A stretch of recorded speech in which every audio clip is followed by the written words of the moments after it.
주신 말씀 같이 보도록 하겠습니다. 창세기 15장 5절에서 7절 말씀인데요. 3절 말씀입니다. 그래서 그냥 함께 읽도록 하겠습니다. 한 절씩 읽을까 하다가 3절이어서 그냥 함께 읽겠습니다. 같이 읽겠습니다. 시작. 그를 이끌고 밖으로 나가 이르시되 하늘을 우러러 무뼈를 셀 수 있나 보라. 또 그에게 이르시되 내 자손이 이와 같으리라. 아브람이 여호와를 믿으니 여호와께서 이를 그의 의로 여기시고 또 그에게 이르시되 나는 이 땅을 내게 주어 소유를 삼게 하려고 너를 갈대아인의 우르에서 이끌어낸 여호와니라. 아멘. 하나님의 말씀입니다. 오늘 견고한 기초 시리즈 14번째 시간으로 제목을 의롭다고 여기심을 받는 은혜라고 정했습니다. 오늘 굉장히 중요한 부분입니다. 왜냐하면 기독교 믿음에 굉장히 근간을 이루고 있는 내용을 오늘 다루어야 되는데, 사실은 굉장히 많은 성도들이 이 근간이 되는 부분들을 혼란스러워하기 때문에 좀 한번 같이 좀 다뤄봤으면 좋겠습니다.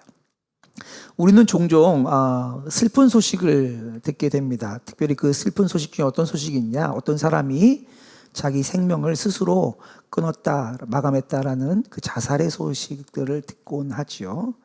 그런데 이렇게 자살에까지 이르는 사람들 가운데 하나님을 믿는다고 말하는 그리스도인도 있다는 이야기를 들을 때 우리는 더욱 슬퍼하고 당황스러워하기도 합니다. 그런데 이렇게 자신의 생명을 스스로 마감하는 사람들에게 공통점이 하나 있는데, 이 사람들이 그런 스스로 자기 생명을 마감하기 전에 도달하는 공통적인 한 가지 결론이 있습니다. 그 결론이 뭐냐? 그것은 자신이, 아니면 자신의 삶이 아무런 가치가 없다라는 결론에 도달하는 겁니다.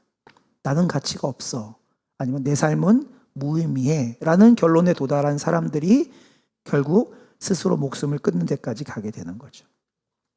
이 결론이 그 슬픈 결정을 만들게 되는 건데, 그런데 이런 결론에 이르게 하는 생각들, 내 삶은 가치가 없어, 나는 무가치해 라고 하는 이런 생각들은요, 전적으로 어디서 비롯되어지냐? 하나님의 말씀을 거짓으로 바꾸는 사단의 거짓말로부터 시작된 것임을 아셔야 합니다. 여러분, 이게 사실은 본질이에요. 진리를 바꾸는 거짓말이 그것으로 이끌어갑니다. 적지 않은 청소년들이 제가 조금 전에 나누었던 그런 나는 소중하지 않아, 나는 중요하지 않아 라는, 나는 무가치한 존재야 라는 생각들을 종종 하게 됩니다. 그리고 그게 당연하다고 생각해요. 심지어 크리스찬들 가운데서도 어떤 사람들은 어떻게 생각하냐? 내가 하나님 앞에 그렇게 중요한 사람은 아니야. 때로는 하나님이 나를 좀 귀찮아하실 수도 있어. 이렇게 생각하는 사람들도 있는 것을 보게 되어집니다. 근데 전혀 그렇지가 않습니다. 100% 사단의 거짓말입니다. 하나님은 모든 사람에게 깊은 관심을 가지고 계십니다. 이 세상에 수십억 명의 사람들이 있어요. 그럼에도 불구하고 하나님은 그 한 사람 한 사람을 중요하게 여기시고 깊은 관심을 가지고 계십니다. 성경은 이것을 말하고 있어요. 성경은 생명이 있는 모든 것이 하나님께 중요하다고 하나님 말씀하십니다. 심지어 참새 한 마리라 할지라도, 세상에는 수십억 마리 이상의 참새가 있을 때 그 참새 한 마리가 죽는 것까지도 하나님이 직접 개입하신다라고 성경은 말하고 있습니다. 보실까요? 마태복음 10장 29절에서 31절까지 말씀을 여러분이 한번 읽어주시기 바랍니다. 시작.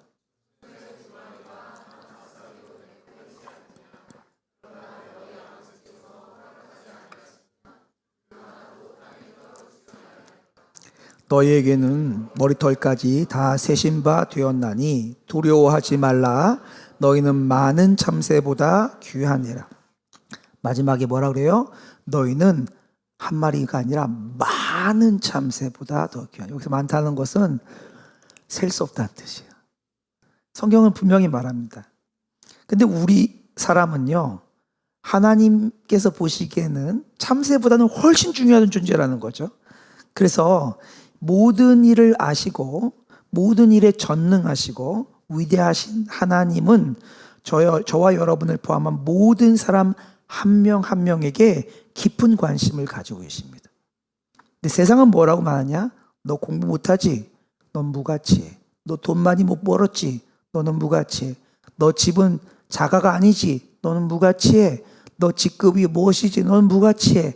너 이번에 실직했지? 너는 무가치해. 너는 어떻지? 라고 말하면서 말하는 거죠. 성경과 정반대되는 이야기입니다. 그렇게 우리에게 깊은 관심을 가지고 계신 하나님께서 우리에게 바라는 게 하나 있습니다. 그게 뭐죠? 우리가 하나님께 귀를 기울이고 하나님을 믿기를 바라세요. 하나님 우리 그렇게 깊은 관심을 가질 때 왜 믿기를 바라실까요? 그것이 가장 좋은 것이기 때문에 그렇습니다. 그렇지만 동시에 우리가 알아야 하는 것인데 하나님은 우리 이렇게 한 사람 한 사람에게 깊은 관심을 가지고 계시지만 동시에 하나님은 공의로운 하나님이십니다. 그리고 신실하시고 진실하신 분이기 때문에 하나님은 하나님을 거절하는 사람을 동시에 심판하시는 하나님이기도 합니다. 이 두 가지를 동시에 성경은 이야기하고 있어요. 어느 누구도 하나님의 관심으로부터도 하나님의 심판으로부터도 도망칠 수 없습니다. 이 두 가지가 동시에 도망칠 수 없어요. 첫 번째가 뭐예요? 어떠한 죄도 하나님의 공의로운 심판으로부터 피할 수가 없어요. 모든 죄는 반드시 심판받습니다. 두 번째가 뭐냐? 어떠한 사람도 하나님의 놀라운 사랑에 예외가 될 수는 없습니다. 이 두 가지를 동시에 가지고 있는 것이 성경이 말하는 하나님입니다. 그리고 오늘 본문이 우리가 함께 살펴보려고 하는 오늘 이야기가 그 이야기를 정확하게 우리에게 들려주고 있습니다. 이제 오늘 이야기에 들어가서 우리가 뭘 할 거냐? 우리에게 세상이 들려주는 이야기들과 하나님께서 성경을 통해서 우리에게 들려주는 이야기가 어떻게 다른지, 얼마나 이것이 거짓말인지를 우리가 비교해 가면서 좀 살펴보기를 원합니다. 우리는 지난주에 롯이 아브라함을 떠나서 소할 지방이 있는 땅으로 갔다라는 것을 살펴보았습니다. 그리고 롯이 선택한 그 소할 지역에는 대표적인 두 도시가 있었는데 그 도시의 이름이 소돔과 고모라입니다. 하나님은 소돔과 고모라 성에서 일어나고 있는 일들을 정확하게 알고 계셨습니다. 왜죠? 하나님은 모든 시간에 모든 곳에 계시는 분이기 때문에 그렇습니다. 근데 그런 하나님께서 뭐라 그러시냐? 하나님이 직접 내려가셔서 소돔과 고모라 성을 보겠다라고 말씀하십니다. 18장 20절에서 21절 말씀입니다. 여호와께서 또 이르시되 소돔과 고모라에 대한 부르짖음이 크고 그 죄악의 십이 무거우니 내가 이제 내려가서 그 모든 행한 것이 과연 내게 들린 부르짖과 같은지 그렇지 않은지 내가 보고 알려하노라. 하나님이 소돔과 고모라 가서 그걸 보겠다는 거죠. 질문은 이거예요. 이미 다 알고 계신데 왜 내려간다고 하시는? 마치 모르는 것처럼 가서 내가 보겠다 이렇게 말씀하시는 건 무슨 뜻일까요? 하나님의 이 표현을 정확하게 이해하셔야 되는데 이 표현은 이런 거예요.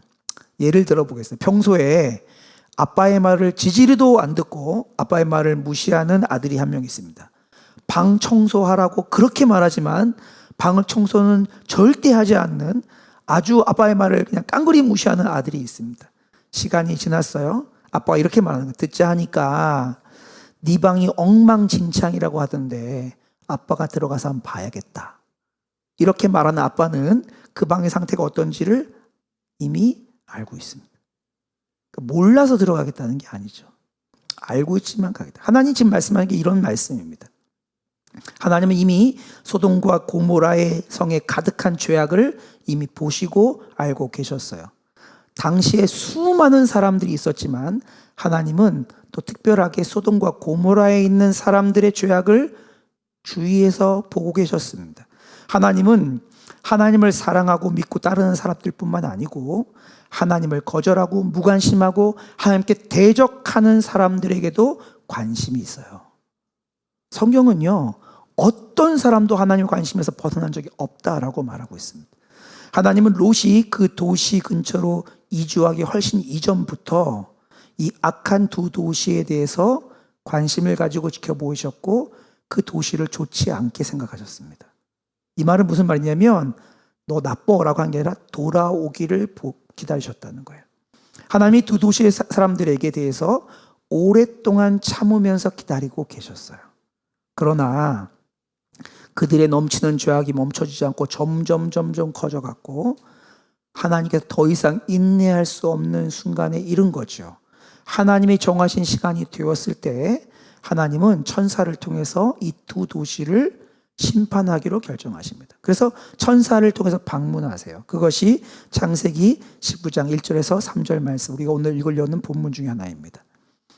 19장 1절 3절입니다. 저녁 때에 그 두 천사가 소돔에 이르니 마침 롯이 소돔 성문에 앉아 있다가 그들을 보고 일어나 영접하고 땅에 엎드려 절하며 이르되 내 주여 돌이켜 종의 집으로 들어와 발을 씻고 주무시고 일찍이 일어나 갈 길을 가소서. 그들이 이르되 아니라 우리가 거리에서 밤을 새우리라. 롯이 간청함에 그제서야 돌이켜 그 집으로 들어오는지라. 롯이 그들을 위하여 식탁을 베풀고 무교병을 구우니 그들이 먹으니라. 두 천사가 소돔성에 방문한 이야기예요. 질문은 이것입니다. 하나님께서 심판을 위하여 보내신 천사가 소돔을 방문했을 때 롯은 어디 있었죠? 소돔성에 살고 있었습니다. 원래 처음에는 어디 살고 있었어요? 처음에는 소알 땅 소돔 가까이에 있는 들판에 살고 있었어요. 그러다가 천사가 방문했을 때는 이미 롯이 옮겨져서 이미 소돔성에 집을 구하여 그 안에서 이주해 살고 있었던 것입니다. 아주 악한 사람들과 함께 살고 있었습니다. 하나님은 롯과 그의 가족에게 닥칠 그 위기를 경고하기 위해서 천사를 보내신 거예요. 아셔야 되는 게 있습니다. 많은 사람들이 하나님이 소돔과 고모라 성을 멸망시키기 위해서 천사를 보냈다고 하는데 그렇지 않아요. 안 보내도 천사를 멸망시킬 수 있어요. 왜 천사를 보냈냐? 롯에게 경고하기 위해서 보내신 거예요. 그들을 건져주기 위해서 보내신 거죠. 하나님은 비록 롯이 소돔성에 살고 있었지만 롯이 하나님을 믿었던 의인 롯이라 했잖아요. 하나님을 믿었던 사람이기 때문에 그것을 아시고 천사를 보내신 것입니다. 아까 말씀드렸던 것처럼 하나님은 악인들에게, 하나님을 거절하는 사람들에게 큰 관심을 가지고 계십니다. 하지만 그것과 동시에 하나님은 하나님을 믿고 의지하는 사람에게 큰 관심을 갖고 계신과 동시에 반드시 행하는 시간이 하나 있는데 그들을 포기하지 않고 건지십니다. 이 두 가지가 동시에 사실이에요. 그러면 질문을 또 해볼까요? 하나님은 왜 소돔과 고모라 두 성을 심판하기로 하셨던 것일까요? 그들을 심판할 수밖에 없는 죄악은 무엇이었을까요? 소돔과 고모라 성의 사람들은 어떤 사람들이었냐? 교만한 사람들이었습니다. 탐식, 먹는 것을 탐하는 사람들이었어요. 다른 사람의 필요에 대해서는 아주 무정한, 관심이 없는 사람들이었습니다. 제가 왜 그렇게 말하냐고요? 에스겔 말씀에 이렇게 기록되어 있습니다. 에스겔 16장 49절에서 50절입니다. 읽겠습니다. 내 아우 소돔의 죄악은 이러하니 그와 그의 딸들에게 교만함과 음식물의 풍족함과 태평함이 있으며 또 그가 가난하고 궁핍한 자를 도와주지 아니하며 거만하며 가증한 일을 내 앞에서 행하였음이라. 그러므로 내가 보고 곧 그들을 없이 하였느니라. 소돔성에 있는 사람들이 어떤 죄악을 가지고 있었다고요? 교만해요. 이것까지 이해가 되시죠? 근데 좀 띄워주세요. 다시 어떻게 음식물의 풍족한 뭐에 탐식을 가지고 있었어요. 이게 뭐 이렇게 맛있는 거 맛집 탐방하는 게 뭐 이렇게 큰 죄라고 그런 생각이 드시지 않으십니까? 근데 탐식하는데 뭐에 관심이 없어요? 가난하고 소외된 사람에게 관심이 없어요. 그리고 그것이 과연 뭘로 이어져요? 결국 나중에는 그들이 가증한 일을 하는 것으로 이어지게 됐다고 말합니다. 성경은 그들의 마음이 죄악으로 가득 차 있었음을 설명하고 있습니다. 여러분 이것을 잘 보셔야 됩니다. 그리고 오늘 우리가 읽고 있는 롯이 그 소돔성에 살았을 때 그 사람들의 면모를 한 자락 보여줍니다. 그 전체를 보여주는 게 아니라 한 자락을 보여주는데 그들이 어떤 가증한 일들로 발전되어 갔는지, 다른 사람에게 무관심하고 하나님을 무시하고 자신들의 욕심만 채우는 것이 어디로 흘러갔는지를 보여줄 장면이 오늘 그 다음 본문에 나옵니다. 창세기 19장 4절에서 7절입니다. 그들이, 천사들이죠. 천사들이 눕기 전에 그 성 사람 곧 소돔 백성들이 나이 든 사람이나 젊은 사람을 막론하고 원근에서 멀리서부터 가까이에서 다 모여서 그 집을 에워싸고 롯을 부르고 그에게 이르되 오늘 밤에 너에게 온 사람들이 어디 있느냐? 천사들이 어디 있느냐? 이끌어내라. 우리가 그들을 상관하리라. 우리가 그들과 성관계를 갖겠다라는 거예요. 그렇죠? 롯이 문 밖에 무리에게 나가서 뒤로 문을 닫고 못 들어가게 뒤로 문을 닫고 이르되 청하노니 내 형제들아 이런 악을 행하지 말라. 여러분 이 장면을 이해가 되십니까? 아주 나이 많은 60, 70대부터 시작해서 20대 젊은이까지 그리고 요 가까이에 여기 사는 여기 일영리에 있는 사람에서부터 시작해서 저기 복정동 저기 수원에 있는 사람까지 몰려 들어와서 한밤중에 문을 두르면서 너는 지금 나그네 있지? 네, 나 우리가 집단 성폭행할 거야 라고 말하고 있는 거예요. 지금 이게 그 장면이에요. 지금. 근데 지금 누구예요? 남자들이 와서 남자의 모습으로 찾은 천사들을 성폭행하겠다는 거예요. 이게 이들이 지금 말하고 있는 바입니다. 얼마나 끔찍하고 혐오스러운 장면입니까? 근데 하나님은 성경에 이런 끔찍한 장면을 우리가 볼 수 있도록 기록해 두셨어요. 근데 가만히 생각해 보면 지금 우리가 살고 있는 이때가 소돔과 아주 많이 다르다고 말하기가 어렵지 않나 싶습니다. 우리가 사용하는 단어 중에 어떤 단어가 있죠? 동성애라는 단어가 있습니다. 아주 편안하게 될 수 있는 단어죠. 혹시 이런 단어 들어보셨나요? 남색. 그렇죠? 이것이 남자가 남자를 사랑하게 되는 것들을 단다는데 이 단어 영어 단어가 어떤 단어인지 아십니까? 소도마이라고 하는 단어입니다. 소돔에서 시작되어진 거예요. 이 단어들이 우리에게 있는 것은 뭘 말하고 있죠? 우리 사회에도 이런 것들이 이미 편만해졌다는 것을 말하고 있죠. 분명히 아셔야 되는 건 성은요, 하나님께서 만드셨어요. 그리고 하나님께서 만드셨을 때 어떻게 했냐? 보시기에 좋았더라고 말씀하셨습니다. 그러니까 성은요, 올바르게 사용되면 어떤 것이냐? 거룩한 거예요. 아름다운 거예요. 여기에 대한 오해가 굉장히 많대요. 성은 하나님이 지으신 방법으로 사용하면 거룩하고 아름다운 겁니다. 저는 교회에서 성 얘기하는 거 좋아해요. 왜냐하면 하나님 만드신 좋은 거니까. 너무너무 좋은 겁니다. 근데 하나님 의도하신 바를 알아야 되는데 하나님 의도하신 바가 뭐냐? 남편과 아내 사이에 특별한 친밀함을 위해서 성을 만드셨고 그리고 그것을 통해서 자녀를 생산하기 위해서 성을 만드셨어요. 그때 그것을 뭐라고 부르냐? 거룩하다, 아름답다라고 하는 거예요. 그럼에도 불구하고 오래전에 이 소돔성에서는 어떤 일이 났죠? 하나님의 의도와 관계없는 자신의 욕심, 처음에는 식탐이었겠죠. 그런데 그 탐욕으로 채워지지 않는 욕심을 뭘로 채우기 시작해요? 이제 성적인 탐욕으로 발전시켜서 부도덕하고 변태적이고 무절제하고 절제가 없죠. 그냥 수많은 사람 찾아왔죠. 먼 거리에서 찾아왔어요. 이기적인 정욕들을 보여주고 있습니다. 이게 왜 이기적이죠? 상대방에 물어보지도 않고 내 마음대로 하겠다는 거예요. 내가 좋으니까. 끝까지 가려고 한 것을 보여주고 있습니다. 이런 모습으로 발전한 소돔과 고모라 성의 악행들을 하나님은 참으실 수가 없어서 심판하셔야만 했던 것이죠.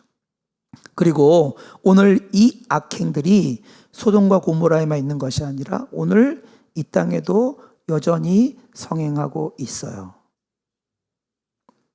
지금도 많은 남자, 여자들이 꼭 젊은 사람들만은 아닙니다. 하나님의 뜻대로 살기를 거부하죠.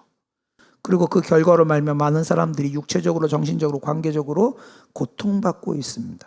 질병을 가지게 되었습니다. 지금 이 끔찍한 결과에 비추어서 보면 롯이 가장 좋은 땅이라고 선택해서 갔던 그 선택이 결코 좋은 선택이 아니었다는 것을 우리는 알게 됩니다. 잘 보셔야 돼요. 정말 좋은 찬스야, 대박이야 라고 했던 것들이 가장 불행한 선택인 것을 성경은 보여주고 있습니다.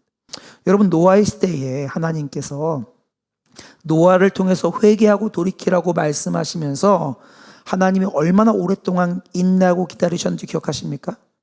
120년을 기다렸다고 말씀드렸습니다. 근데 하나님 경고하고 나서 120년이에요. 경고하기 전까지 치면 훨씬 더 긴 시간을 기다리셨습니다. 하나님께서 기다리시는 동안 아무것도 안 하신 것처럼 보였어요. 그들은 마음껏 자신의 정욕을 채우고 자신의 원하는 바대로 결혼하고 살아가셨죠. 노아의 시대 사람들. 그동안에 하나님 아무것도 안 한 것처럼 보였어요.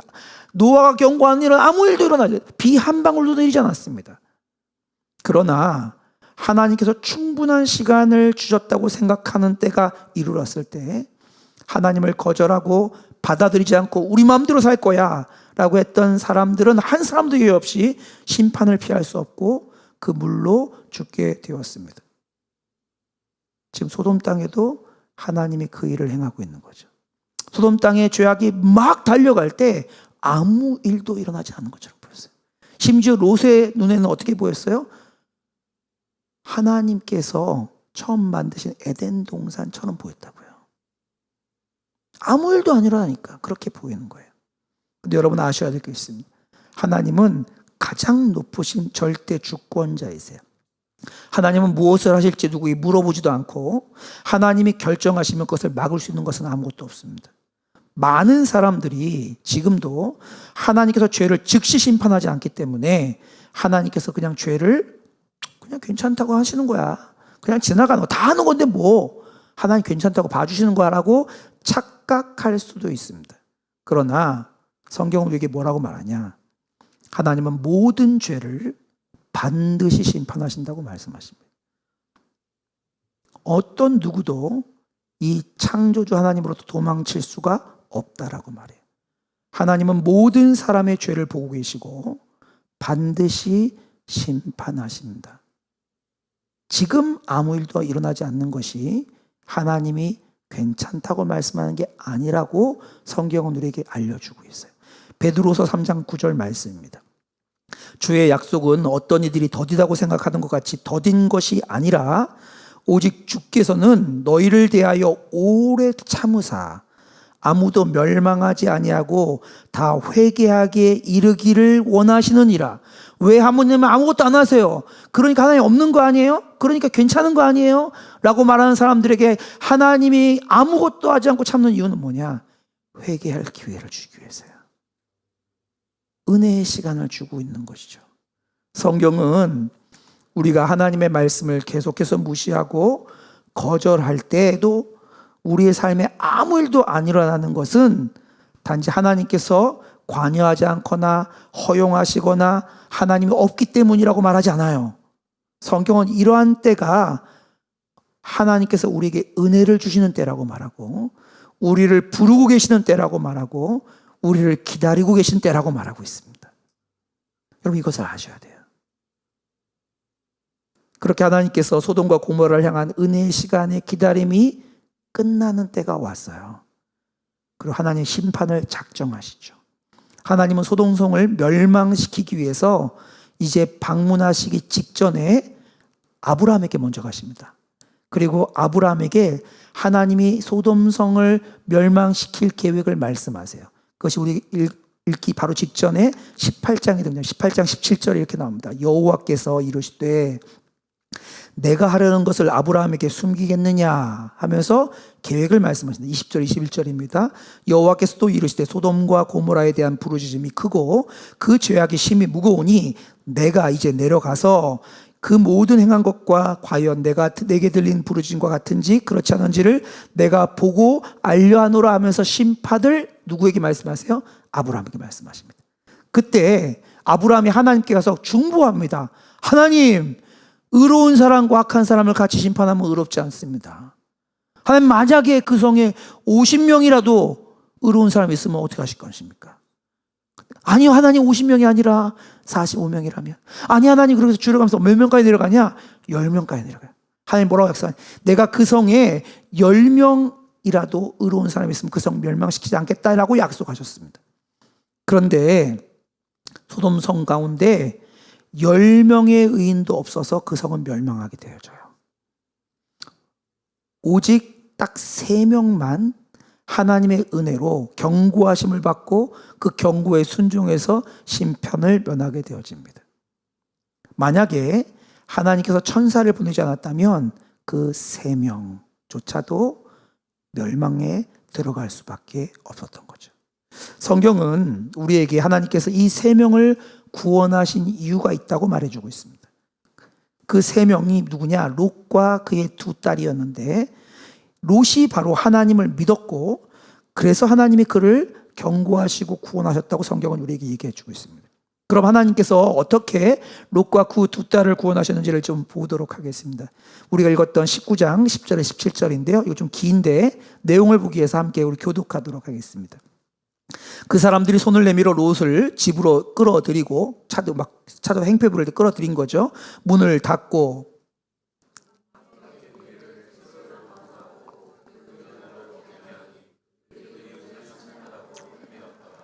그 사람들이 롯에게 이르되 이외에 내게 속한 자가 또 있느냐?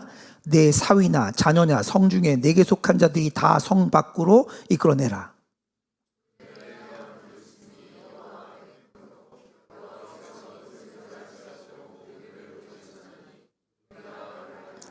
롯이 나가서 그 딸들과 결혼할 사위들에게 말하여 이르기를 여호와께서 이 성을 멸하실 터이니 너희는 일어나 이곳에서 떠나라 하되 그의 사위들은 농담으로 여겼더라.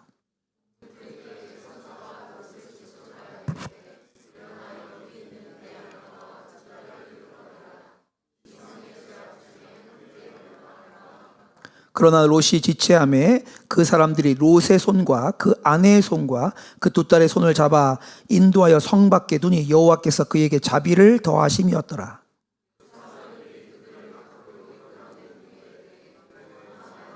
생명을 보존하라.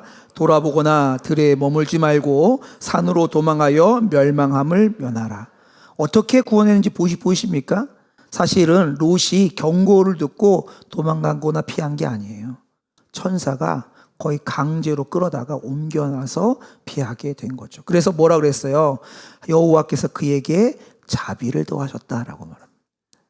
자비라는 게 뭐예요? 형벌을 받아 마땅한데 그 형벌을 받지 않도록 하셨다는 거예요. 사실 롯이 했다기보다 하나님이 그를 구원해 주신 거죠. 그러면 하나님은 롯과 그의 가족들이 왜 구원하셨어요? 롯과 그의 가족들이 선하고 착한 사람들이기 때문에 구원하셨나요? 아니에요. 롯은 죄인입니다. 아담의 후손이에요. 그러나 롯은 하나님 앞에 자신이 죄인인 것을 인정했고 하나님의 자비를 믿었죠. 그래서 그의 삼촌인 아브라함에게 약속했던 구원자에 대한 약속을 믿고 있었기 때문에 그렇습니다. 그래서 하나님은 천사들을 통해서 그 패역한 도시 소돔과 고모라가 멸망하기 전에 롯과 그의 가족들의 손을 잡고 밖으로 끄집어서 구출한 거죠. 여러분, 하나님은요 항상 하나님을 믿고 순종하는 사람들을 어떻게 하시냐? 건져내십니다. 구원하십니다. 제가 앞에서 말했던 변하지 않는 진리가 뭐예요? 하나님은 한 사람 한 사람을 향해서 관심을 가지고 계세요. 한 명도 예 없어요.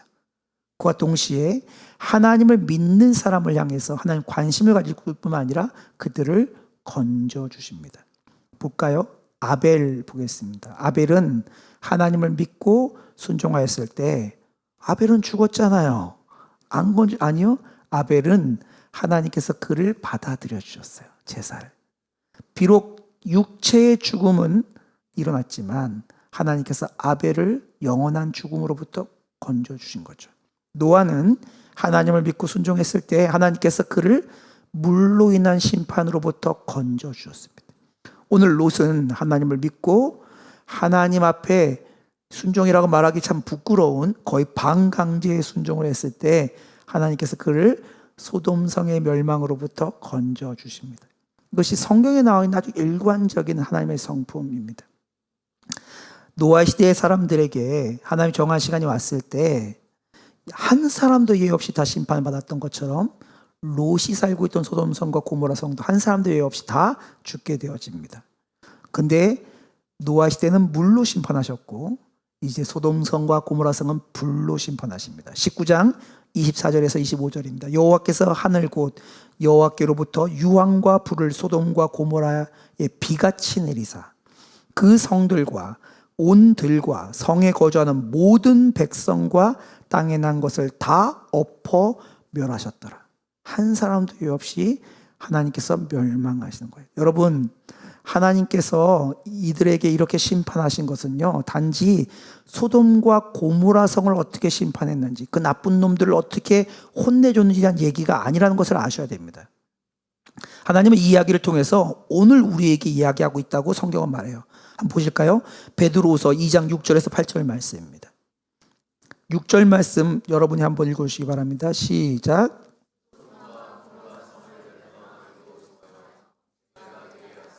후세에 경건하지 아니할 자들에게 본을 삼으셨으며 7절부터 제가 읽겠습니다. 무법한 자들의 음란한 행실로 말미암아 고통당하는 의로운 롯을 건지셨으니 이는 이 의인이 그들 중에 거하여 날마다 저 불법한 행실을 보고 들으므로 그 의로운 심령이 상함이라. 지난주에 봤던 9절이죠. 6절에 다시 보십시오. 6절. 소돔과 고모라 성을 멸망하고 정하여 죄가 되게 하셨다고 그랬어요. 근데 여기 뭐라고 써있냐? 후세에 경건하지 아니할 자들에게 뭘 했다고요? 본으로 삼으셨으며 샘플로 만들었다는 거예요. 베드로후서 2장 6절 말씀은 이 두 도시의 멸망은 하나님을 두려워하지 않는 사람들을 이 당하게 될 본보기라는 거예요. 샘플이라는 거예요. 그러니까 단지 이 말씀을 기록해 둔 것은 소돔과 고모라가 어떻게 멸망한지를 알려주는 것이 아니라 하나님을 동일하게 무시하고 하나님을 두려워하지 않는 사람들에게 일어날 일들을 보여주고 있는 거죠. 오늘 성경은요, 우리에게 소돔과 고모라의 심판을 통해서 어떤 일이 일어나는지를 아주 두 가지를 선명하게 보여주고 있습니다. 그것이 9절, 조금 전에 읽었던 6절에서 8절이 이어지는 9절, 그 다음 절에 나오는데 9절 말씀을 제가 읽겠습니다. 주께서 경건한 자는 시험에서 건지실 줄 아시고 불의한 자는 형벌 아래 두어 심판날까지 지키시며. 두 가지가 뭐예요? 첫 번째, 하나님을 믿고 의지하는 자는 어떻게 해요? 지키시고 건지신다는 거예요. 두 번째, 하나님을 거절하는 죄 가운데 있는 사람들은 어떻게 한다고요? 심판하신다. 아주 이게 너무 명확합니다. 하나님은 모든 사람에게 관심을 가지고 계신데 죄 가운데 계속 가는 자에게는 심판을, 하나님을 의지하고 믿음으로 나온 자들에게는 뭐예요? 건짐을 주시겠다고 말하는 거예요. 그리고 하나님 뭐라고 말씀하시냐? 이것이 샘플이라는 거예요. 왜요? 하나님은 바뀌지 않기 때문에 그렇습니다. 하나님은 동일하신 분이에요. 지금도 보고 계시고 지금도 그 죄를 미워하시고 어느 누구도 그 심판을 피할 수가 없습니다. 지금 아무 일도 안 일하기 때문에 하나님은 지금은 괜찮은 거 아니에요. 21세기에도 괜찮은 거 아니지요. 하나님의 때가 아직 임하지 않은 것뿐입니다. 여러분, 사실 하나님께서 천사를 보내셨을 때 초청받은 사람들이 많았다는 걸 기억하셔야 됩니다. 너에게 가족이 있느냐 하면서 많은 사람이 초청받았어요. 그들 중에는 누가 있었어요? 사위들이 있었습니다. 농담으로 여기고 거절했어요. 또 그들 중에 누가 있었냐? 롯의 아내가 있었습니다. 롯의 아내는 심지어 천사들이 그 손을 잡고 밖으로다가 끌어다가 옮겨놓기까지 했습니다. 하나님 적극적인 계획까지 있었어요. 그런데 롯의 아내도 그 구원을 동참하지 못합니다. 19장 26절입니다. 롯의 아내는 뒤를 돌아보았으므로 소금 기둥이 되었더라. 하나님의 천사들이 롯과 그의 그 가족을 소돔으로부터 이끌어냈을 때 준 명령이 있었죠. 뭐죠? 절대 뒤돌아보지 말고 쉬지 말고 산을 향해서 달려가라. 이게 명령이었습니다. 근데 롯의 아내는 그 명령에 순종하지 않았어요. 그래서 그가 소금 기둥이 돼서 죽었다라고 성경은 말하고 있죠. 하나님은요, 롯의 아내의 마음속에 뭐가 있는지를 명확하게 아셨던 거죠. 롯의 아내의 마음은 가인의 마음과 같았습니다. 기억하셔야 돼요. 롯의 아내는요, 하나님을 완전히 믿지 않았어요. 하나님은 왜 그녀가 뒤를 돌아봤는지를 아세요. 롯의 아내는요, 죄악으로 가득 찬 소돔, 그리고 소돔 땅에 있는 문화에 뭐가 있었어요? 마음에 미련이 있었어요. 나 그거 좋은데 하는 마음이 있었던 거예요. 그래서 그녀는 뒤돌아봤던 거예요. 떠나기를 원하지 않는 마음이 있었던 겁니다. 그녀가 뒤돌아봤던 것은요, 가장 크게 뭐예요? 하나님의 경고를 무시하는 마음이 있었어요. 이 정도는 괜찮지 뭐 하는 마음이 그에게 있었던 것이죠. 결국 그의 아내는 소금 기둥으로 변해서 구원받지 못하게 됩니다. 하나님께서 형벌하시겠다고 말씀하실 때 그저 위협이 아니라는 것을 성경은 계속 반복적으로 보여주고 있습니다. 노아에게 말씀하셨을 때 노아의 가족을 제외한 모든 사람이 형벌을 받았고, 롯에 살고 있는 소돔 땅에게 이 형벌을 말씀하셨을 때 하나님을 신뢰하는 자들 빼놓고 모두가 형벌받게 됩니다. 하나님은요, 모든 약속을 기억하고 지키시는 분이라는 걸 기억하셔야 됩니다. 이것이 오늘 21세기를 살고 있는 우리에게 얼마나 중요한지 몰라요. 왜냐하면 지금은 하나님이 아무것도 안 하고 있는 것처럼 보이는 때이기 때문에 그렇습니다. 잘 분별하셔야 돼요. 우리가 살고 있는 21세기 대한민국은요, 도덕과 정의에 대한 기준이 바뀌고 있어요. 이제는 더 이상 간통죄가 없죠. 옛날에는 부부가 결혼하고 한 배우자가 다른 이성과 이런 안 좋은 일을 하면 그걸 죄로 벌였잖아요. 근데 이제 간통죄가 없어졌어요. 도덕적 가치 기준이 바뀌고 있는 거죠. 성경적인 기준들이 무시되거나 잊혀지거나 바뀌어지고 있는 시대에 살고 있습니다. 하나님의 진리는 그런데 너무 선명하게 소돔과 고모라를 보여주며 말하고 있는 게 있어요. 오늘 시대는 뭐라고 말하냐? 우리가 보게 되는 성적 범죄를 포함해서 동성연애, 세상의 여러 가지 것들을 다 이렇게 하면서 뭐라 그러냐? 그건 삶의 방식 중에 하나야.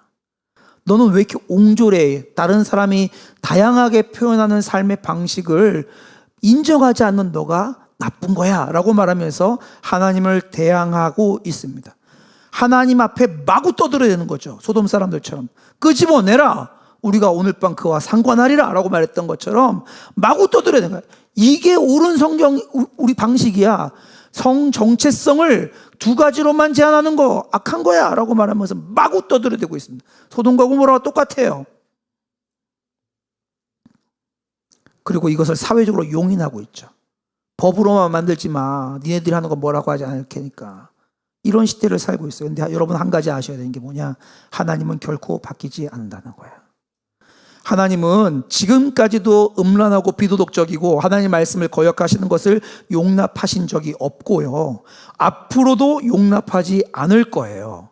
이것이 성경이 하나님이 변하지 않는 진리에 대해서 말하고 있는 겁니다. 그래서 세상이 어떻게 말하건 과학적으로 그것을 뭐라고 설명하고 관계없이 하나님의 말씀에 근거를 둔 사람은 이것들을 거절할 수밖에 없는 거예요. 여러분, 이것에 대해서 어떤 사람들이 이렇게 말합니다. 하나님은 사랑의 하나님이잖아. 사랑의 하나님이 다 용납하라고 하셨는데 그렇게 편협하게 배척하는 것은 하나님을 무시하는 거지, 이렇게 말해요. 하나님이 그렇게 우리를 형벌 가운데 두실 리가 없어. 왜? 하나님은 사랑의 하나님이니까. 이렇게 말하는 사람도 있습니다. 그러나 성경은 뭐라고 말하냐? 하나님은 사랑의 하나님과 동시에 정의로운 하나님이라고 말합니다. 여러분 이거 굉장히 잘 아셔야 돼요. 성경에 보면 여러 가지 하는 성품이 나오는데 그중에 한 부분만 취해서 자기가 가지는 것은 성경을 왜곡시킵니다. 그리고 하나님을 정확하게 믿지 못하게 만들어요. 굉장히 많은 성도들 가운데 굉장히 많은 사람들이 이 왜곡 가운데 들어있습니다. 몇 가지 예를 들어볼게요. 하나님이 절대적인 주권자라는 것에 대해 초점을 맞춰서 하나님 절대적인 주권자야. 하나님은 하나님 뜻대로 다 하시는 분이야. 여기에만 초점을 맞춰서 신앙을 가지면 어떻게 되냐? 그 신앙은 이렇게 됩니다. 수동적으로 바뀌어요.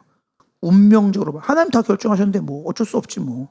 하나님 결정하시면 하나님 뜻대로 될 거지 뭐. 수동적이고 운명적으로 바뀌는 거예요. 왜? 하나님 한쪽 면만 붙잡은 거기 때문에 그렇습니다. 하나님은 사랑이 풍성하신 분이야. 우리를 향한 사랑은 끝나지 않아. 하나님은 완전히 풍성하신 분이야. 여기에만 초점 맞추면 어떻게 되죠? 방종하고 타락하게 됩니다.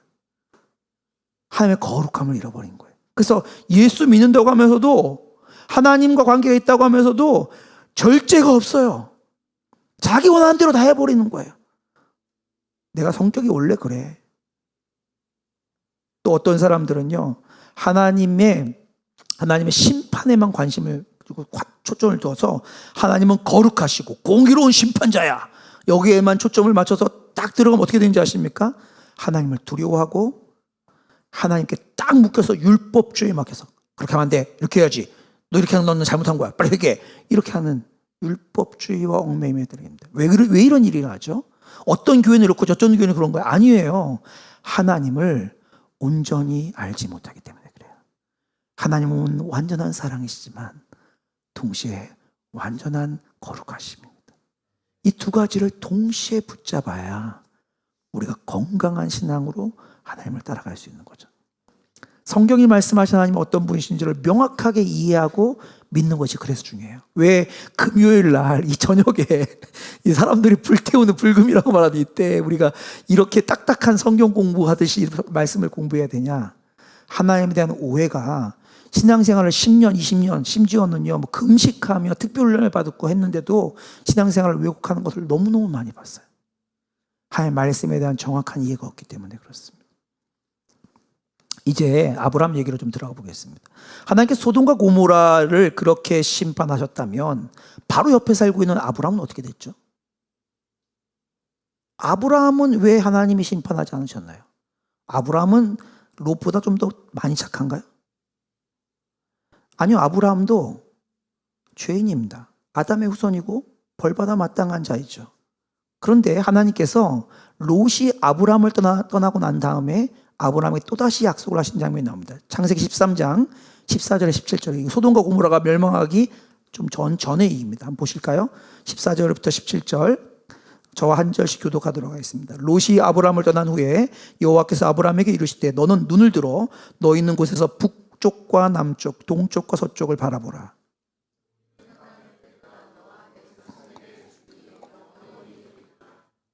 내가 너의 자손이 땅의 티끌과 같게 하리니 사람이 땅의 티끌을 능히 셀 수 있을진데 너의 자손도 세리라.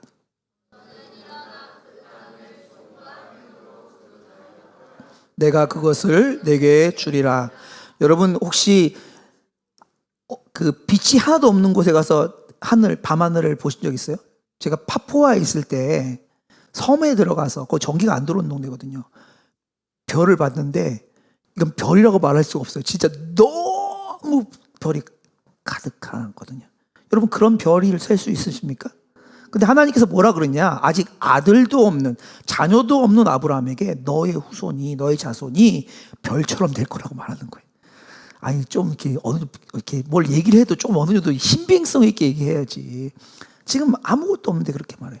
한 번만 말한 게 아닙니다. 15장 5절에도 이렇게 말합니다. 그를 이끌고 밖으로 나가 이르되 하늘으로 물별을 셀 수 있나 보라.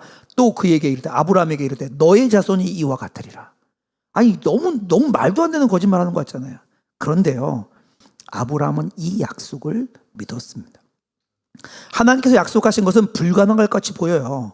아브라함은 결혼한 지 이미 오래됐고 그의 아내 사레는 오랫동안 임신하지 못했고 그의 아내 사레는 이미 나이가 많았습니다. 그러나 하나님께서 아들을 주시고 그의 후손 중에서 구원자를 보내주실 거라는 말씀을 하셨을 때 아브라함이 그걸 믿은 거예요. 아브라함이 그걸 믿은 거예요. 아브라함이 하나님을 믿었기 때문에 하나님은 아브라함을 받아들여 주십니다. 이게 아브라함에게 일어났던 일이에요. 이 바로 옆 동네 그 소돔과 고모라에게는 완전히 다른 일이 일어났는데 왜 아브라함이 일어났는지 보셔야 됩니다.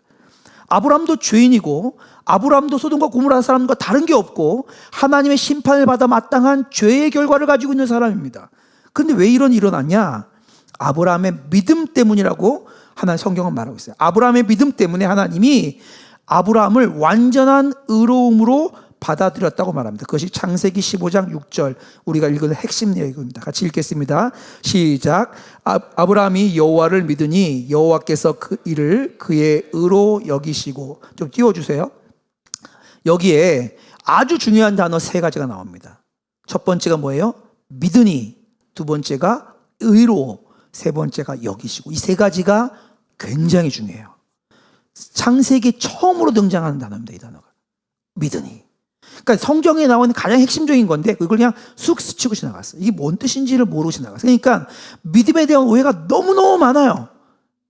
성경이 말하는 이 믿으니 의로 여기시고를 정확하게 이해하셔야 돼요. 여기서 첫 번째 의로 여기셨다는데 의가 뭐냐? 의가 뭐냐면 옳다는 거예요. 옳은 것이라는 거예요. 6절 말씀에 보면 주목해야 될 게 뭐냐면 하나님께서 아브라함을 의로운 자로 생각했다라고 말하고 있어요. 근데 여기 뭘 아셔야 되냐? 성경 이렇게 말하고 있지 않아요. 아브라함이 의로운 자가 되었다라고 말하고 있지 않습니다. 이 차이를 아시겠습니까? 하나님이 아브라함이 의로운 자가 되었다라고 말하지 않고 하나님 의로운 자로 여기셨다라고 말합니다. 이것을 아셔야 됩니다. 아브라함은 아직 완전한 믿음을 완전히 의롭게 된 것은 아니에요. 그런데 그렇다고 여겨준 거예요. 생각해 준 거예요. 무엇을 보셨기에 하나님은 아브라함을 의로운 자로 여기셨던 걸까요? 아브라함이 하나님을 믿었기 때문이라고 말합니다. 믿었기 때문이요. 저희가 지난주에 그 개척감사 예배 했잖아요. 근데 저희가 공간이 부족해서 위에 투썸을 빌렸습니다. 근데 저희가 돈도 안 주고 빌렸어요. 나중에 돈을 드린다고 했어요. 제가 돈은 안 줬어요. 근데 어떻게 이렇게 빌릴 수 있었죠? 돈 줄 거라고 어떻게 한 거예요? 여긴 거죠. 그렇죠. 이게 여긴 거예요. 안 일어났어요. 아직 아무 일도. 그런데 그렇게 될 거라고 받아들인 거죠. 하나님이 이 일을 하셨다는 거예요. 여러분, 아브라함이 믿었기 때문에 하나님께서 아직 그가 의롭지 않은데 의롭다고 여겨주신 것입니다. 로마서 4장 3절도 똑같이 말합니다. 성경이 무엇을 말하느냐? 아브라함이 하나님을 믿음에 그것을 그에게 의로 여긴 바 되었느니라. 아직 의롭게 된 게 아니고요. 하나님께서 인정해 주신 거예요. 그럼 아브라함이 뭘 믿었기 때문에 의롭게 인정해 주셨죠? 첫 번째, 아브라함은 자기 스스로는 자기를 구원할 수 없다는 것을 알았어요. 믿었어요. 그러나 하나님께서 약속하신 구원자가 오시면 자신을 사단과 죄와 사망으로부터 구원해 줄 거라는 것도 믿었습니다. 그래서 하나님에 대한 이 믿음 때문에 아브라함은 여전히 불완전하고 죄의 유혹 가운데 있고 죄를 계속 짓는 사람인데 하나님이 그를 의롭다라고 인정해 주신 거예요. 여러분, 하나님께서 주신 약속에 대해서 아브라함이 이해했거나 확신을 가지고 있었던 건 아닙니다. 잘 몰랐어요. 이게 도대체 뭔 얘기인지 몰랐어요. 근데 어떻게 했냐? 아브라함은 그저 하나님 말씀하신 것을 믿었어요.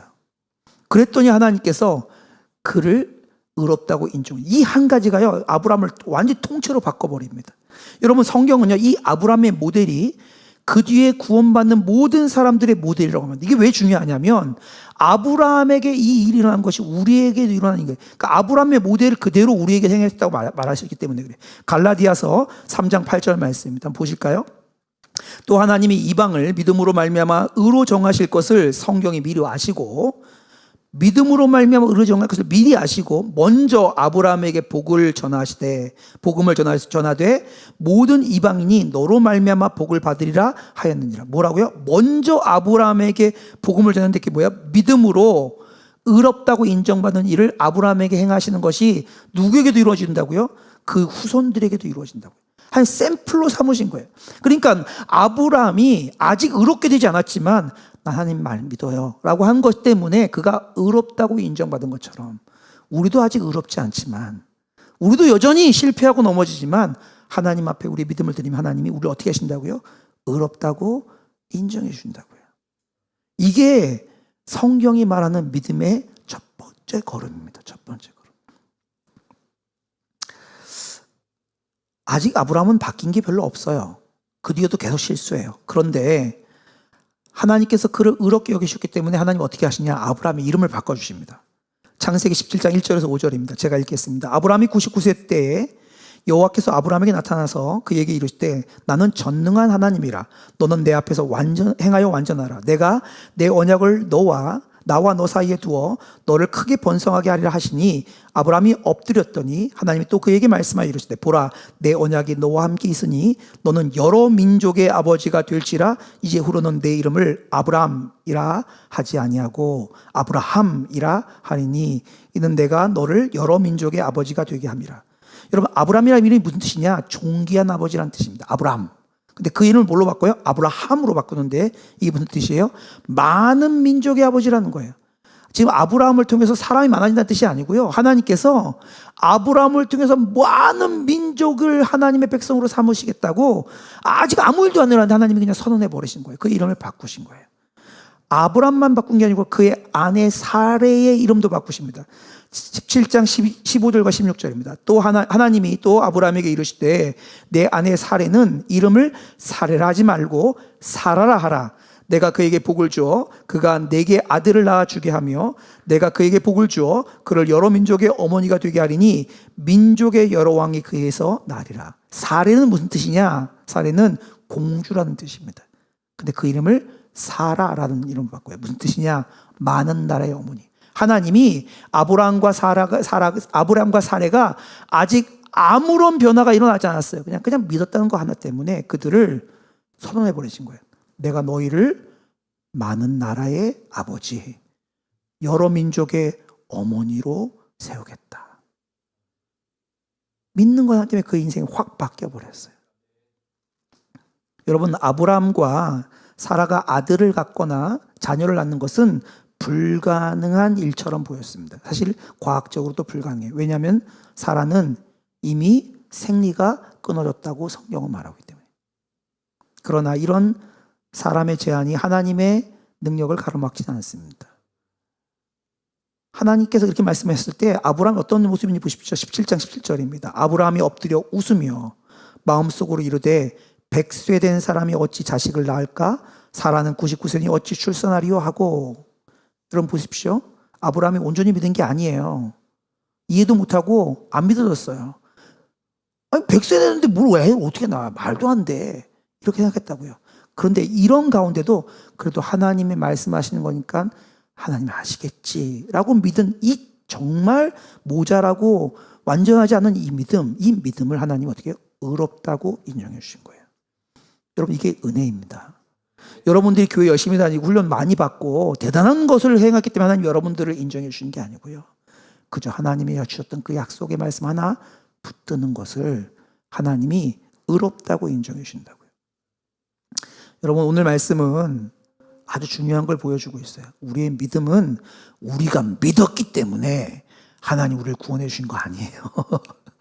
하나님 은혜로 우리가 구원하시기 위해서 약속을 주셨을 때 우리가 하나님 전 모르겠어요. 근데 하나님 뜻대로 하는 게 좋은 것 같아요. 하나님 그렇게 하세요. 이렇게 한 그냥 이거 하나로 하나님 우리를 그냥 다 퉁쳐갖고 넌 내 아들이야. 넌 내 딸이야. 이렇게 해주셨다는 거예요. 이게 아브라함에게만 일어난 게 아니고 우리에게도 일어난 일입니다. 오늘을 살고 있는 우리에게 하나님의 메시지 아주 선명합니다. 오늘 말씀을 통해서 우리에게 하나님 분명히 들려주신 게 있는데 하나님 동일하신 분이거든요. 4가지가 나옵니다. 빨리 하고 마치겠습니다. 첫 번째, 하나님은 오늘도 우리를 주목하시고 큰 관심을 가지고 보고 계세요. 여러분 이거 믿으셔야 돼요. 하나님 우리에게 관심을 가지고 계세요. 우리를 소중하게 여기십니다. 그 어떤 누구도 무가치하거나 하나님께서 관심을 갖지 않는 사람은 없습니다. 혹시 네 인생이 그렇지 뭐, 네 꼴에 뭐 이런 마음들이 든다면 절대 하나님부터 온 마음이 아닙니다. 하나님은 여러분을 소중하고 귀하게 여기십니다. 두 번째, 하나님을 향한 무관심이나 불순종이나 죄악에 대해서 지금 아무 일도 일어나지 않는다고 해서 나 어저께도 그렇게 했고 지난주도 그렇게 했는데 지금도 아무 일 안 일어나고 있잖아. 그래서 하나님께서 그냥 지나가시는 것이 아닙니다. 이게 아셔야 돼요. 지금은 하나님께서 우리의 죄악을 은혜로 기다려주시는 때예요. 그래서 왜 기다려주시냐? 믿음으로 나오라고 기다려주시는 거예요. 돌이키라고 기다려주시는 거예요. 그러나 하나님의 때가 되면 더 이상 기회가 없어요. 정확하게 하셔야 돼요. 아무 일도 안 하는 이 때가 하나님이 은혜로 우리를 부르고 기다리고 계시는 때입니다. 세 번째, 하나님은 반드시 죄와 불순종에 대해서 합당한 심판을 내리십니다. 소돔과 고모라에 예외가 없었어요. 노아의 홍수에 예외가 없었어요. 예외 없이 하나님의 거룩하시고 공의로운 심판이 일어날 거예요. 하나님은 말씀하시면 그대로예요. 변하지 않으세요. 하나님은 분명히 말씀하세요. 백보자 심판이 있을 것이고 우리가 행한 대로 우리가 하나님께서 갚으실 거라고 하셨습니다. 우리에게 아무 일도 안 일어났다고요? 하나님 은혜의 때예요. 지금 돌이키라고 말하고 있는 거예요. 다들 그러잖아. 21세기에 예수 믿는다고 하는 사람 다 거짓말하고 다 편법행하고 다 그렇게 하는 거잖아. 하나님 바뀌지 않으셨습니다. 기회를 주시고 있는 때라는 걸 믿어야 됩니다. 네 번째, 하나님을 믿고 의지하는 사람을 하나님은 존중하시고 반드시 건져주십니다. 착한 일 하는 사람을 건져주는 거 아니에요. 죄 지은 것만큼 보상해서 뭐 하는 사람을 건져주는 게 아니고요. 하나님을 믿고 의지하는 사람을 의롭다고 여겨주셔서 건져주세요. 롯도, 아브라함도 한 게 없어요.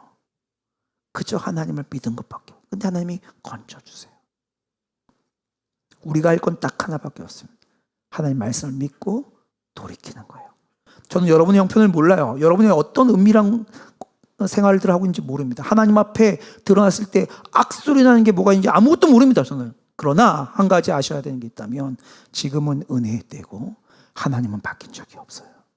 하나님 오늘도 소돔과 고모라를 통하여 우리에게 공의로운 심판자 하나님을 보여주십니다. 하나님 오늘도 그 모자란 아브라함의 믿음을 통하여 우리를 의롭게 여기시는 사랑의 하나님을 보여주고 있습니다. 이 두 가지를 동시에 믿고 하나님이 찾으시는 믿음으로 반응하는 저와 여러분이 되시기를, 우리가 믿음을 만들어내는 게 아니고 그저 하나님께 우리 삶을 드리는 저와 여러분 되시기를 주님의 이름으로 축복합니다. 이제 함께 좀 찬양하고 기도하겠습니다. 오늘의 찬양 가운데 여러분의 중심의 고백을 담아 드리기를 바랍니다. 여러분 그저 노래를 부르지 마시고 이 찬양 가사 가운데 여러분의 하나님과 여러분만 아는 것들을 끄집어내서 고백하고 결단하시는 시간 되시기를 바랍니다.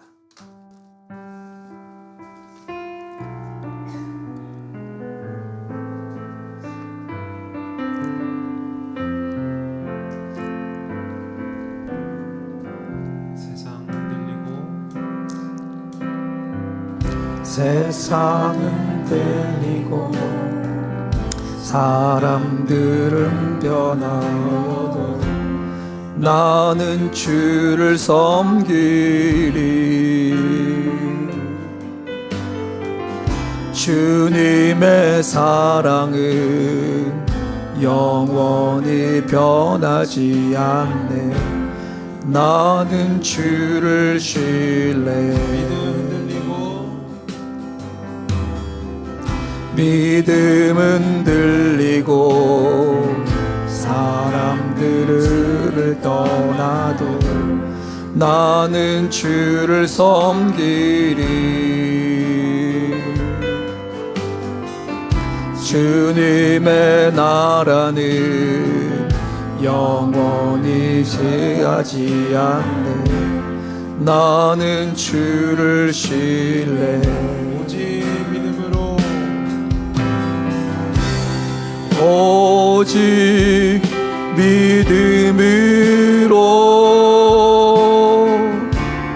믿음으로 내가 살리라.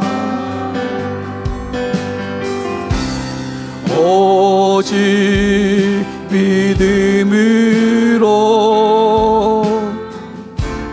믿음으로 내가 살리라. 세상은 들리고 사람들은 변하여도 나는 주를 섬기리. 주님의 사랑은 영원히 변하지 않네. 나는 주를 신뢰해. 믿음은 들리고 사람들을 변하도 나는 주를 섬기리. 주님의 나라는 영원히 변하지 않네. 나는 주를 신뢰해. 오직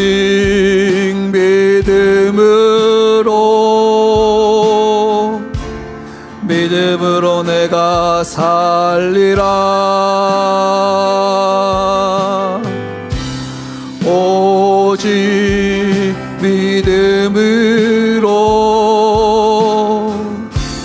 믿음으로 내가 살리라.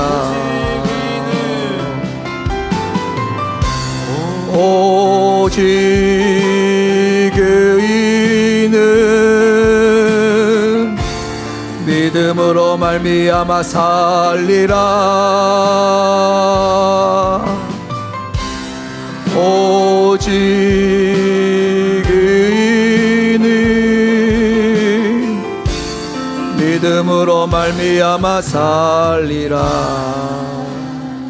이 시간 두 번에 걸쳐 기도할 텐데요, 두 번째 기도를 마치고 개인적으로 솔직하게 하나님의 기다리심의 시간 앞에 반응하는 시간 갖기를 원합니다. 첫 번째 기도 제목입니다. 하나님께서 지극히 큰 관심으로 우리를 지켜보고 사랑으로 기다리고 계심이 온전히 믿어지게 하여 주옵소서.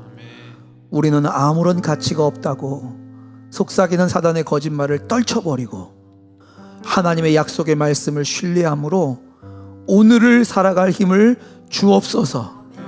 혹시 기도하는 중에 이런 절망 가운데 낙심한 자들이 생각나는 사람이 있다면 그들의 이름을 불러가며 하나님의 믿음이, 하나님의 말씀이 믿어지는 은혜를 그들에게 주옵소서.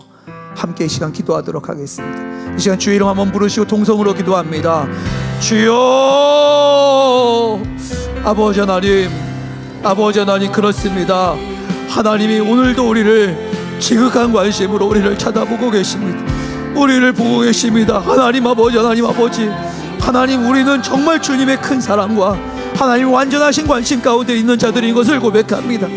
존귀하고 귀하며 하나님 우리를 너무나도 소중하게 여기셔서 하나님 오늘도 우리를 주목하고 보고 계시고 기다리고 계시고 돌이키기를 원하시는 하나님이신 줄 믿습니다.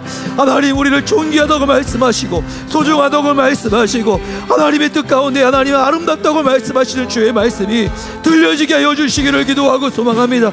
이 안에 성도들의 마음 가운데는 어떤 한 영혼도 빠짐없이 하나님이 우리를 귀전들었다고 하신 하나님 말씀이 들려지는 은혜가 우리 아이들에게 있게 하여 주옵소서.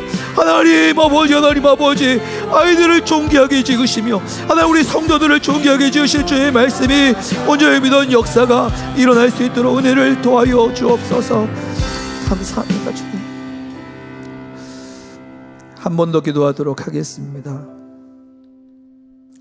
아직 아무런 일이 일어나지 않는 이 시간이, 오늘이 은혜의 때임을 기억하고 돌이키는 은혜를 주옵소서. 더 이상 죄에 머물러 있지 않게 하소서. 습관적인 죄, 반복적으로 나를 무너뜨리게 하는 죄로부터 하나님 우리를 건져 주옵소서. 세상의 가치와 기준을 쫓아 살아가던 그 길에서 돌이키게 하여 주시고 믿음으로 주님께서 이끄시는 길을 결단하고 따라가는 복을, 그 아브라함이 누렸던 그 복을 우리도 누리게 하여 주옵소서. 이 시간 주의 이름 한번 간절히 부르짖고 통성으로 기도하도록 하겠습니다. 주여, 아버지 하나님, 주님의 은혜 앞에 나왔습니다. 하나님은 변하지 않으십니다. 하나님은 언제나 동일하십니다. 하나님은 아버지 주님 앞에 불의하고 하나님 앞에 하나님 주의 약속의 말씀을 믿지 않고 무관심하며 악함으로 행했던 모든 죄악들에 대하여 하나님 한 번도 용인하신 적이 없습니다. 하나님 아버지 그것들을 심판하시고 하나님 그것들을 아버지 마땅한 대가를 치르게 하셨습니다.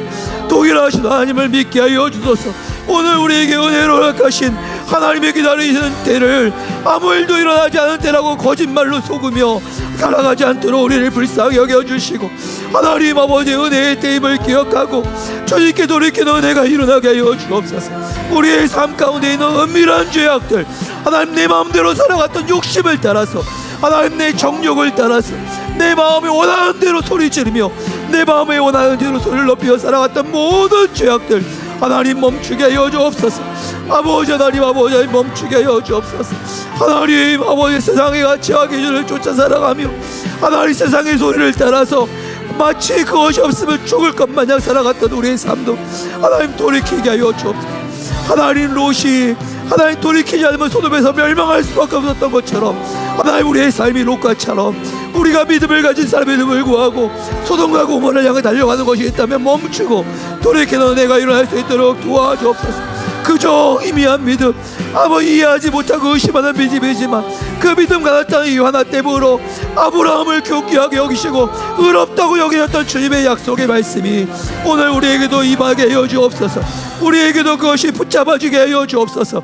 아브라함에게 일어났던 그 일이 우리에게도 분명하게 일어날 수 있도록 은혜를 도와여 주소서. 죄에서 돌이키고 하나님 습관적인 죄로 이겨내고 떨쳐내고 아브라함의 믿음, 하나님 정말 아무것도 아니고 정말 희미하게 믿었던 것에 불과하지만 그런 의롭다고 이어졌던 주의 여기심의 은혜가 우리 가운데 풍성하게 일어날 수 있도록 하나님 은혜를 도와여 주소서. 이 안에 모든 성도들 안에 이 믿음이 일어나게 하여 주소서. 아버지 하나님 아버지, 이 믿음이 일어나게 하여 주소서. 하나님 아버지, 하나님 아버지, 하나님 우리의 어떤 종교적인 행위와 우리의 종교적인 열심과 성취가 우리를 붙들어가는 것이 되지 않게 하시고 오직 주의 약속의 말씀 앞에 믿음으로 반응하여 의롭다고 여기시는 주의 놀라운 은혜가 우리 가운데 동일하게 일어나며 그런 말미암아 하나님 소돔과 고모라 향해 달려가던 길에서 돌이켜 하나님과 연합하여 살아가였던 아브라함의 삶으로 가는 역사가 우리 가운데 동일하게 일어나게 하여 주소서. 하나님 우리의 은밀한 삶을 하시는 주님, 감춰진 생각을 하시는 주님, 심지어 롯의 아내의 생각과 마음까지 하셨던 주님, 아버지 하나님, 아버지 하나님, 아버지 하나님, 우리의 마음을 아시는 주님 앞에 거짓을 행하지 아니하고 정직하게 행하며 주님에게 돌이키는 역사가 하나님 우리 성도들의 삶 가운데 하나님 온전히 일어날 수 있도록 축복하여 주소서. 하나님 아버지, 하나님 아버지, 그것이 우리 가운데 일어나는 하나님 마땅한 일이 일어날 수 있도록 도와주소서. 종교와 삶이 다르고 믿음과 삶이 다르는 하나님 엉뚱한 아버지 믿음 붙잡고 살아가지 않게 하시고 왜곡된 하나님 붙잡고 살아가지 않게 하여 주시고 오직 주님 바라보고 하나님 주님을 향해서 하나님 온전한 믿음을 가지고 반응하며 살아가도록 하나님 은혜를 도와여 주소서. 은혜를 도와여 주소서. 아버지 은혜를 도와여 주소서. 이 은혜의 때에 기다리시고 사랑하시고 붙잡아주시는 때에 하나님 앞에 은혜 앞으로 돌이키는 역사가 분명하게 일어날 수 있도록 하나님 은혜를 도와여 주옵소서. 감사합니다. 감사합니다.